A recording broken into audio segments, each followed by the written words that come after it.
Hello, and welcome to Blessed Man Meditations. My name is Andy. I'm going through a series of lectures on the evidence for the resurrection of the Lord Jesus Christ based on Josh McDowell's book, The New Evidence That Demands a Verdict. If you have heard any of my previous lectures and you have found value in any of this work, please consider supporting my ministry by purchasing my published work, Pinnacles and Plateaus, an expositional devotional commentary on the first 30 chapters of the Book of Psalms. It's available online where books are sold. The publisher is Zulon Press.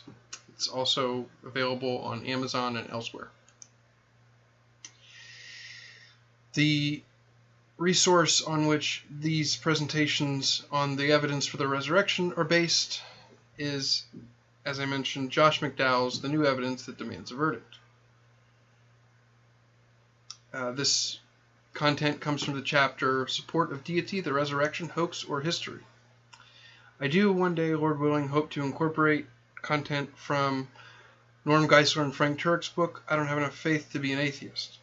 I haven't gotten there yet, but Lord willing, that's in the works. Lord willing. So today, we're going to look at the guard at the tomb to begin with. And we're going to look at the fact of the guard.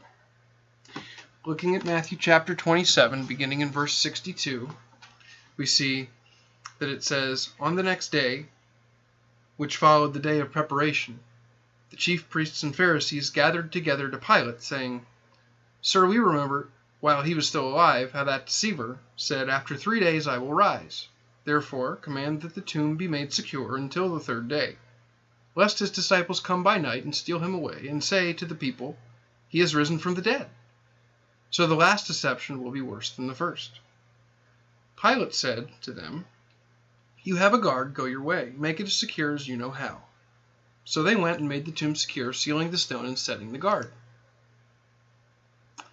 Albert Roper, in his book Did Jesus Rise from the Dead, which we've quoted in previous lectures, he said, Roper, led by Ananias and Caiaphas, their chief priests, a deputation of Jewish leaders sought out Pilate to request that the tomb wherein Jesus was buried be sealed and that a Roman guard be stationed around it, giving as their motive their fear that the friends of Jesus might come stealthily by night and steal his body in order to make it appear that a resurrection had taken place. To this request the acquiescent Pilate responded, Ye shall have a guard, go your way, make it secure according to your wish. They went their way, attended by a guard of Roman soldiers, numbering from 10 to 30, who under their direction sealed the tomb of Joseph of Arimathea, with the imperial seals of Rome affixing thereto in wax the official stamp of the procurator himself, which it would be a high crime even to deface. Thus did these zealous enemies of Jesus unwittingly prepare in advance an unanswerable challenge to their subsequent explanation of the resurrection, an explanation which did not and could not, in the very nature of things, explain it. So by putting this seal on there, they are going to basically help prove the resurrection, the fact that he got out. Professor Roper continues. Commanding the guard was a centurion designated by Pilate, presumably one in which he had full confidence, whose name, according to tradition, was Petronius. It is therefore reasonable to assume that these representatives of the emperor could have been trusted to perform their duty to guard a tomb quite as strictly and as faithfully as they had executed a crucifixion. They had not the slightest interest in the task to which they were assigned. Their sole purpose and obligation was rigidly to perform their duty as soldiers of the Empire of Rome, to which they had dedicated their allegiance.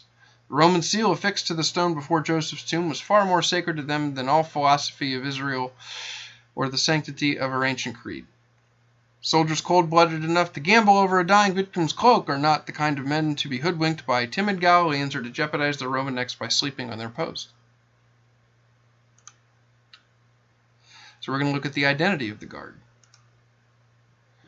There's been much discussion concerning Matthew 27:65 when it says, Pilate says, You have a guard. The question is whether the term speaks of the temple police or the Roman guard. Henry Alford says that the phrase can be translated either indicative, as you have a guard, but then the question arises, what guard had they? And if they had one, why go to Pilate? Perhaps we must understand some detachment placed at their disposal during the feast, but there does not seem to be any good record of such practice. Or, rather than indicative, it could be imperative. And the sense would be, take a body of men for a guard. In other words, Pilate could be ordering them to take a guard, rather than just saying, have it, you can have it. That's Henry Alford.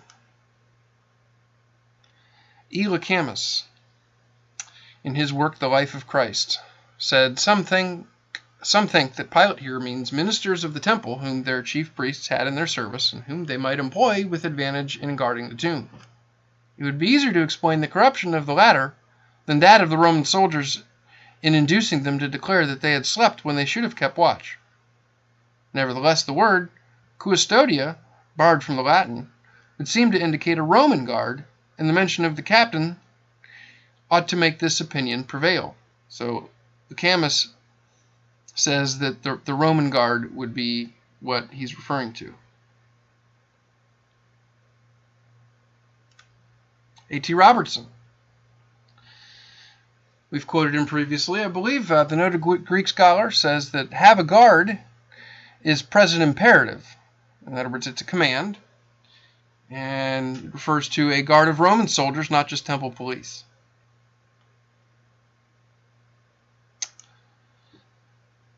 Thorburn, in his work The Resurrection Narratives and Modern Criticism, says it's generally assumed that Matthew means it to be understood that the guard referred to consisted of Roman soldiers. However, the priests had a Jewish temple guard, which would probably not be allowed by the Romans to discharge any duties outside those precincts. Pilate's reply, therefore, which may be read either take a guard or you have a guard, which is a polite form of refusal, if the request was for Roman soldiers. Yeah, he could be saying, you already have a guard, you don't need to take my soldiers.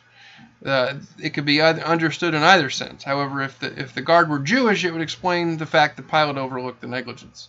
Verse 14, and if this should come to the governor's ears, we'll win him over and keep you out of trouble, however, seems to be against this view. A.B. Bruce, in the Expositor's Greek New Testament, says that the phrase you have is probably imperative, not indicative. Have your watch, the ready assent of a man who thinks there is not likely to be much need for it, but has no objections to gratify their wish in this small matter. Ardt and Gingrich, in their Greek-English lexicon of the New Testament, they define the word for guard, custodia, as it being a guard composed of soldiers. And they cite 3 verses from Matthew. I'll let you read those for a moment. James Hastings, actually Harold Smith, in A Dictionary of Christ and the Gospels, which was edited by James Hastings, gives the following information for the Roman guard. Uses that word custodia, and it's the watch obtained by the chief priests and Pharisees from Pilate to guard the tomb. The need of Pilate's authorization and risk of punishment from him show that this guard must have consisted not of Jewish temple police, but of soldiers from the Roman cohort at Jerusalem, possibly, though not probably, the same as had guarded the cross. You have a guard is probably imperative, and which could also be to say take a guard. That's what Smith says. Okay, Lewis and Short, in their Latin dictionary, record the following with custodia: a watching, a watch, a guard, for care and for protection. These are people who serve as guards. Okay, the context of Matthew 27 and 28 seems to corroborate the view that it was a Roman guard that was used to secure Jesus' tomb. If Pilate had told the Jews to use the temple police just to get rid of the Jews, then the guard would have been responsible to the chief priests only and not responsible also to Pilate. However, if Pilate gave the Jews a Roman guard to protect the tomb, then the guard would have been responsible to Pilate and not to the chief priests. The key lies in Matthew 28:11 and Matthew 28:14, where it says in verse 11, "Now while they were going, behold, some of the guard came into the city and reported to the chief priests all the things that had happened." In verse 14 it says, "And if this comes to the governor's ears, we will appease him and make you secure." So these are people who were on the Jews' behalf. Matthew 28:11 records that the guard came and reported to the chief priests. At first glance, it seems they were responsible to the chief priests, but if some of the guards were reported to Pilate, they would have been put to death immediately. Yeah, they didn't want to get put to death. Matthew 28:14, it confirms they were a Roman guard and were directly responsible to Pilate, even though they were communicating with the Jews. If they were the temple police, why worry about Pilate hearing about it? There's no indication that he would have jurisdiction over them.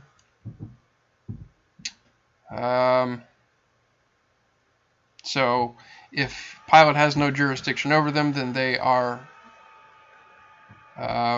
responsible to the chief priest, it sounds like. From this we can see we can, however, see that they were a Roman guard to which Pilate had given instructions to secure the grave in order to satisfy and keep peace within the religious hierarchy, which was the Jews. The chief priests had cautiously sought a Roman guard. Therefore, when in Matthew 27:64, when they asked that the tomb be made secure, if the chief priests had wanted to post temple police at the tomb, they would not have needed the orders from the governor to do it. As it happened, Roman soldiers came to the chief priests for protection because they knew that they would have influence over Pilate and would keep them from being executed. We will win Governor Pilate over and keep you out of trouble. That was what was recorded in Matthew 28. Next, we're going to look at the guard of the tomb. At the guard at the tomb, and specifically the military discipline of the Romans.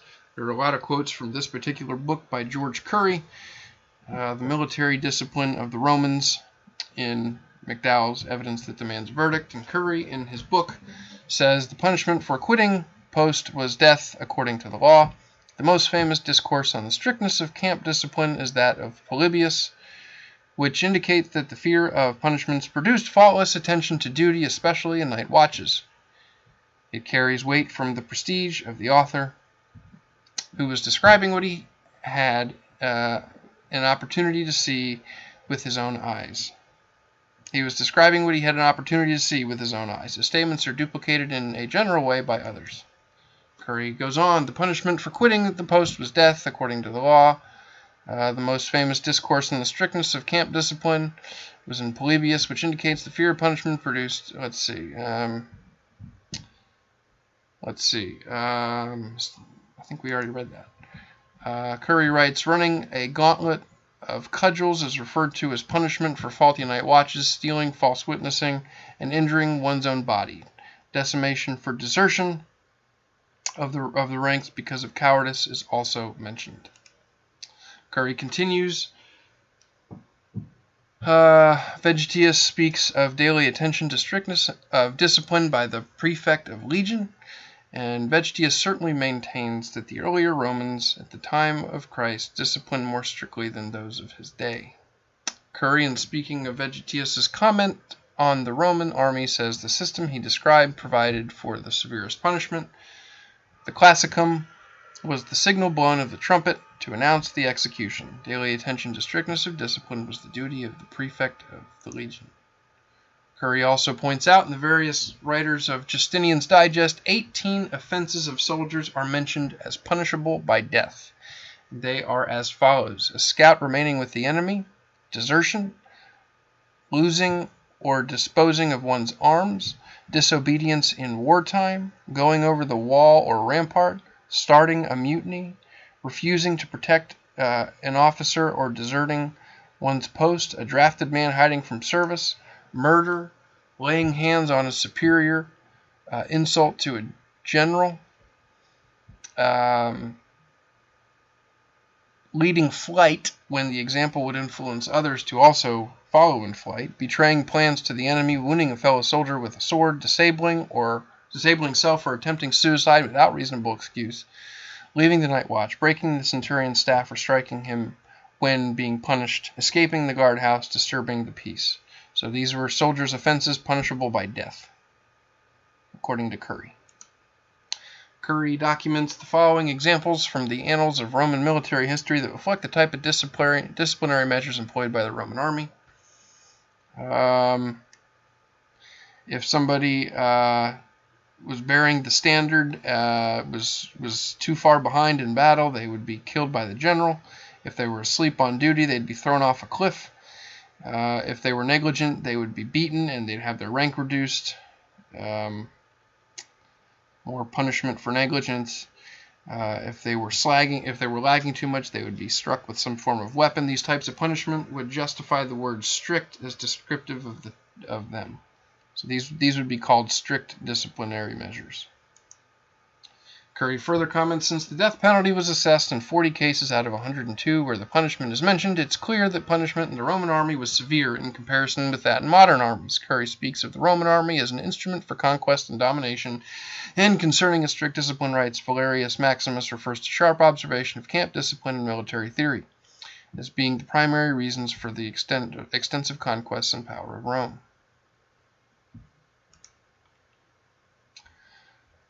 Okay, T.G. Tucker, in his work Life in the Roman World of Nero and St. Paul, says, in his right hand he will carry the famous Roman spike. This is a stout weapon, over 6 feet in length, that's as tall as me, consisting of a sharp iron head fixed in a wooden shaft, and the soldier may either charge with it as with a bayonet, or he may hurl it like a javelin and then fight at close quarters with his sword. On the left arm is a large shield, which may be of various shapes. One common form is curved inward at the sides like a portion of a cylinder some 4 feet in length by 2.5 in width. Another is 6-sided, a diamond pattern, but with the points of the diamond squared away. Sometimes it's oval. In construction, it is of wicker work or wood, covered with leather, and embossed with a blazoned metal work. One particularly well known being that of a thunderbolt. The shield is not only carried by means of a handle, but may be supported by a belt over the right shoulder, in order to be out of the way of the shield. The sword, a thrusting rather than a slashing weapon, approaching 3 feet in length, is hung at the right side by a belt, passing over the left shoulder. Though this arrangement may seem awkward to us, it is to be remembered that the sword is not required until the right hand is free of a spike, and then, before drawing, the weapon can easily be swung around to the left by means of the suspending belt. On the left side, the soldier wears a dagger at his girdle. So he's describing the soldiers there. Next, we're going to look at what was a Roman guard. In William Smith's Dictionary of Greek and Roman Antiquities, according to Dr. Smith, the maniple, which is a subdivision of the Roman legion consisting of either 120 or 60 men, furnished for the tribune, to whom it was specially attached, 2 guards of 4 men each, who kept watch, some in front of the tent and some behind among the horses. We may remark in passing that 4 was the regular number for a Roman guard. Of these, 1 always acted as the sentinel, while others enjoyed a certain degree of repose, ready, however, to start up at the first alarm. Harold Smith has cited in Hastings, the Dictionary of Christ and the Gospels, relates, a watch usually consisted of 4 men, each of whom watched in turn, while the others rested beside him so as to be roused by the least alarm, but in this case the guards may have been more numerous. D.D. Whedon, in his popular commentary on the New Testament, the Gospels Matthew and Mark, says of a watch, probably a guard of 4 soldiers. Such certainly was the number who watched the crucifixion. Next, we're going to look at who the temple guard was. Alfred Edersheim, in his work, The Temple, Its Ministry and Services, we've quoted Edersheim before out of Life and Times of Jesus the Messiah. Edersheim says, specifically in regards to the identity of the temple guard, Edersheim gives us the following information. At night, guards were placed 24 stations about the gates and courts. Of these, 21 were occupied by Levites alone, the other innermost 3 jointly by priests and Levites. Each guard consisted of 2 men, so that all 240 Levites and 30 priests were on duty every night. The temple guards were relieved by day, but not during the night, which the Romans divided into 4, but the Jews properly into 3 watches, the 4th being really the morning watch. So we're talking about the watches. The temple guard. Okay, now we're going to quote from the Mishnah. It relates the following concerning the temple guard, the Mishnah. The priest kept watch at 3 places in the temple, at the chamber of the emptiness at the chamber of the flame and at the chamber of the hearth. And the Levites at 21 places, 5 at the 5 gates of the Temple Mount, 4 at its 4 corners inside, 5 at the 5 gates of the Temple Court, 4 at its 4 corners outside, 1 at the chamber of offerings, and 1 at the chamber of the curtain, and 1 behind the place of the mercy seat. Okay? So we've got priests keeping watch at 3 places in the temple. Lots of places being kept watch. Okay, Aitken is cited in Hastings' Dictionary of Christ in the Gospels.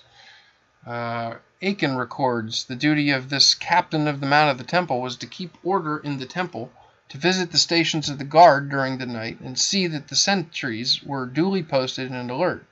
He and his immediate subalterns are supposed to be intended by the rulers mentioned in Ezra and Nehemiah. Next, we're going to look at the military discipline of the temple guard. Edersheim in the temple, its ministry and services, gives us this description of the right discipline under the temple, under which the temple guard worked. During the night, the captain of the temple made his rounds. On his approach, the guards had to rise and salute him in a particular manner. Any guard found asleep while on duty was beaten, or his garments were set on fire. Ouch! A punishment, as we know, that was actually given out. Hence the admonition to us who, as it were, here on the temple guard: blessed is he that watches and keeps his garments. So maybe that verse in Revelation had this practice, avoiding the beating or having garments set on fire. Maybe those were some of the things that were alluded to in that verse in Revelation, perhaps. Quoting the Mishnah again, the treatment given to anyone found asleep during the watch. The officer of the Temple Mount used to go to round to every watch with lighted torches before him, and if any watch did not stand up and say to him, O officer of the Temple Mount, peace be to thee, and it was manifest that he was asleep, so that someone who should be keeping watch is asleep, he'd beat him with his staff, and he had the right to burn his clothes, his raiment. And they would say, what's the noise in the temple court? The noise of some Levites being beaten and having his raiment burnt because he went to sleep during his watch. Okay, and then there's somebody who said that they found their mother's brother asleep and burned his clothes.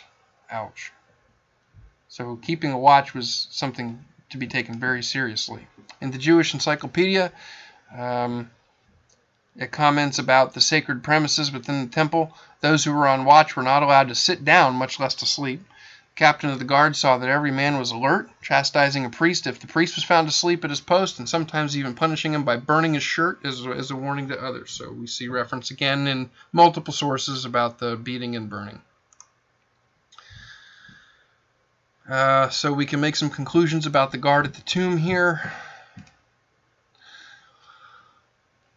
Lecamus says, in reference to the tight security measures taken at Jesus' sepulchre, never had a criminal given so much worry after his execution. Above all, never had a crucified man had the honor of being guarded by a squad of soldiers. So Christ was given honor by being guarded by a squad of soldiers. G.W. Clark concludes in his work, The Gospel of Matthew, so everything was done that human policy and prudence could to prevent a resurrection.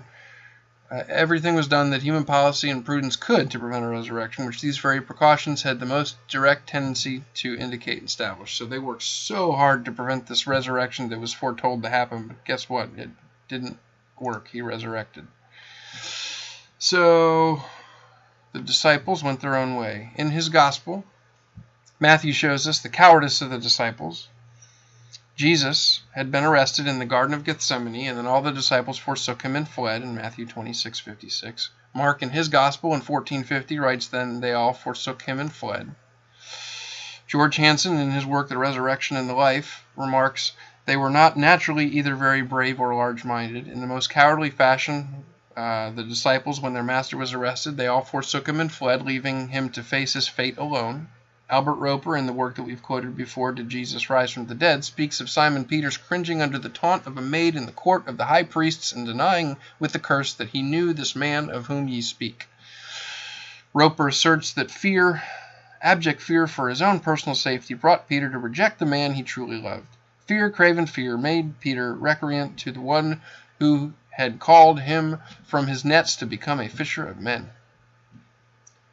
Roper, again, concerning the character of his disciples, Jesus' disciples, Roper says they are Galileans, for the most part fisher folk. All of them more or less strangers to the cities and to the ways of city life. One by one, they'd become adherents to the young teacher from Nazareth and devoted to his way of life. They had followed him gladly and reverently until the hour of crisis came. When he was arrested on the outskirts of the Garden of Gethsemane, they all fell back and away, awed by the torches and clamor and the rattling sabers. The disciples secreted themselves in their lodgings, and nothing is heard of them until the startling news is brought to them by Magdalene on the morning of the third day. Thereupon, two and only two have the temerity to venture forth and learn for themselves if the news brought to them by Mary could be as reported by her, or was, as they themselves believed, just idle talk. The whole demeanor of the disciples is one of abject fright and self-preservation. This is Albert Roper in his work, Did Jesus Rise from the Dead? Pinchas Lapide wrote a work called The Resurrection of Jesus, a Jewish Perspective. In that, Lapide says, the scared, frightened, the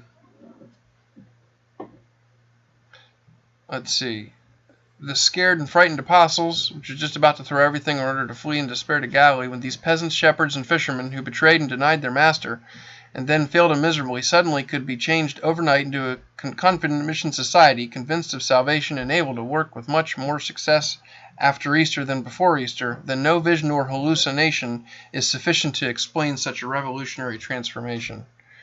For a sect or school or an order, perhaps a single vision would have been sufficient, but not for a world religion which has been able to conquer the Occident thanks to the Easter faith.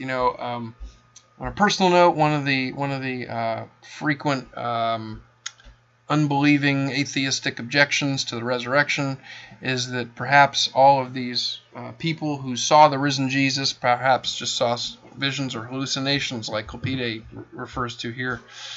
But my response to that initially is that there's such volume of people seeing the risen Christ. You have him being seen by hundreds of people in addition to the 12. And I find it very hard to believe that many people can have the same hallucination about the same thing. I think that's going to be very hard to compel somebody that hundreds of people are having the same hallucination. I think it's more likely that when you consider the established historic fact, even among skeptics, that Jesus died by death on a cross, died by crucifixion, and then after that, his disciples had what they believed were visions of the same vision. When they believed that they had the same vision or the same hallucination, I think it's incredibly less likely that these are visions and hallucinations, but actually that Jesus rose, and he is the reason why we worship the Lord on the Lord's Day. He is the reason why we have access by one Spirit to the Father. He is the reason why we have a great hope in heaven, a great high priest who ever lives to intercede for us. We have nothing to fear because our names are written in heaven, because the author and finisher of our faith has gone before us and made a way. Okay, Douglas Groothius, on the disciples' reaction to the resurrected Christ. The resurrected Jesus elicited the faith of his doubting disciple Thomas when he appeared and said, "Put your finger here, see my hands, reach your hand and put into my side, stop doubting and believe." Thomas then exclaimed, "My Lord and my God." Jesus was demonstrated to be God in the flesh, crucified as the Christ had to be, but now risen from the dead as Lord. Alfred Edersheim, in the Life and Times of Jesus the Messiah, asks, "What thoughts concerning the dead Christ filled the minds of Joseph of Arimathea, of Nicodemus, and the other disciples, as well as the apostles and of the pious women?" He says, "They believed him to be dead, and they did not expect him to rise again from the dead, at least in our accepted sense of it. Of this there is abundant evidence from the moment of his death in the burial spices brought by Nicodemus and those prepared by the women, both of which were intended against corruption, in the sorrow of the women at the empty tomb, in their supposition that the body had been removed, in the perplexity and bearing of the apostles, in the doubts of so many, and indeed in the express statement, for as yet they knew not the Scripture that he must rise again from the dead. So, in other words, they're going to all this trouble to anoint the body, and those spices are going to be strong smelling so that the smell of death doesn't overtake the decaying body. So they're expecting that decay process to go on, despite what he had told them over and over again about being raised from the dead. They're sad that he's died. They're forgetting that he told them that he was going to rise again a short time later.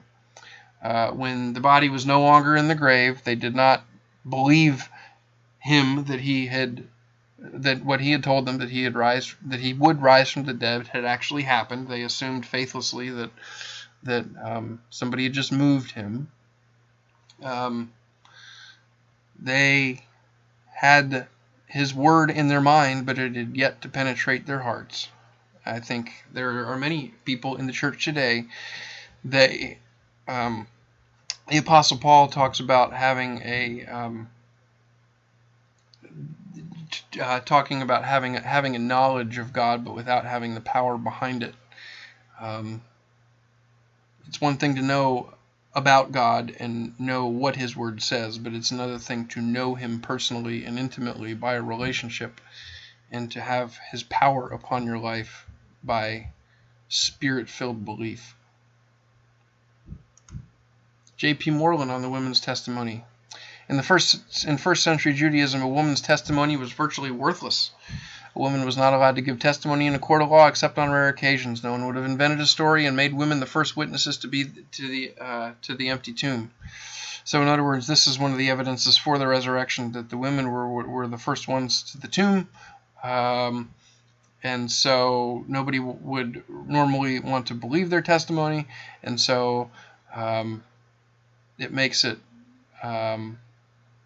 It's not something that would be it would be considered foolish by many. I think it's Frank Turek or William Wayne Craig that calls it embarrassing facts. One or both of them, I think, have used those terms. Embarrassing facts with regard to the resurrection. Why it's more likely that the resurrection, rather than some naturalistic thing, is true, because of the fact that the women were such prominent evangelists early on. The presence of women was an embarrassment. This probably explains why the women are not mentioned in 1 Corinthians 15 and the speeches in Acts, since these speeches were evangelistic. There was no reason to include evangelistic messages in incidental detail which would cause the audience to stumble and not deal with the main point. The fact is included in the Gospels because the Gospels are attempting to describe what actually happened, Moreland says. No other explanation can adequately account for the inclusion of this fact. Moreland on the likelihood of the disciples inventing Christianity. For one thing, the disciples had nothing to gain by lying and starting a new religion. They faced hardship, ridicule, hostility, and martyrs' deaths. In light of this, they could never have sustained such unwavering motivation for if they knew what they were preaching was a lie. The disciples were not fools, and Paul was a cool-headed intellectual of the first rank. There would have been several opportunities over 3 to 4 decades of ministry to reconsider and renounce the lie. Religion had its rewards for them, but those rewards came from a sincere belief that what they were living for was true. And here are these claims that Jesus rose from the dead. Well, and historically, historians will, even secular historians, will accept the historic fact of Jesus' death by crucifixion. So if he really did not rise again, somebody should be able to produce his body. But nobody can. Because, as the scriptures say, he's not there, he's risen. John Ankerberg and John Weldon. Could the Christian church ever have come into existence as a result of what had become, after Jesus' crucifixion and death, a group of disheartened, frightened, and skeptical apostles? Not a chance. Only the resurrection of Christ from the dead can account for motivating the disciples to give their lives to preach about Christ and nurture the Christian church the Lord had founded. It can hardly be overstated how devastating the crucifixion was to the apostles. They had sacrificed everything for Jesus, including their jobs, homes, and families. Everything of value was pinned squarely on Jesus, all their hopes, entire lives, and everything. But now he was dead, publicly branded a criminal. The apostles were dejected and depressed in their conclusion that Christ was not their expected Messiah. In such a condition, they can hardly be considered the subjects of hopeful visions and hallucinations. Yeah, they're so depressed. They're not going to be ready to see a vision or hallucination that would entirely change their thinking. It has to be a real sighting of him. Not something that can easily be explained away as a vision or hallucination. These were not men who were ready to believe. A vision or hallucination is more likely for somebody who's ready to believe something. These men were not ready to believe. The very fact that Jesus rebuked them for their unbelief after he rose from the dead indicates that Thomas was not the only one who is a hard-hearted skeptic. At one time or another, Jesus rebuked all the 11 apostles for their unbelief in his resurrection. This proves they were finally convinced against their will. It's remarkable how we can be so slow to hear what the Lord has to say to us. We have such a hard time at taking him at his word sometimes, and the Lord repeatedly, patiently prepared his disciples for his death and his resurrection, and yet after his death, as this plan was unfolding that he warned them about, they continued to fail to believe it. It's remarkable. But how much are we like them that we are slow to believe the Lord in various areas? Ankerberg and Weldon continue. As the gospel records show, they rejected the first reports of Jesus' resurrection. It was only after Jesus appeared to them again and again, talking with them, encouraging them to touch him, to see that he had a physical body, showing them the wounds in his hands and his side, that they became convinced. If they had expected a resurrection, they would have been waiting for it, but they weren't expecting a resurrection, and they needed a lot of convincing when it did happen. Again, this is just... they didn't readily accept it because they didn't believe it. They weren't just looking for confirmation bias. They were not believing it. So many skeptics accuse Christians of confirmation bias, that they will look. The Christian will be looking at anything around the world to confirm their confirmation of biblical Christianity, and this just isn't the case. But God has given Christians, men and women, boys and girls all over the world, eyes to see and ears to hear by faith, and because they've been born again, they're able to see the world with an entirely different spiritual lens that is not accessible to those who have not been born again. So,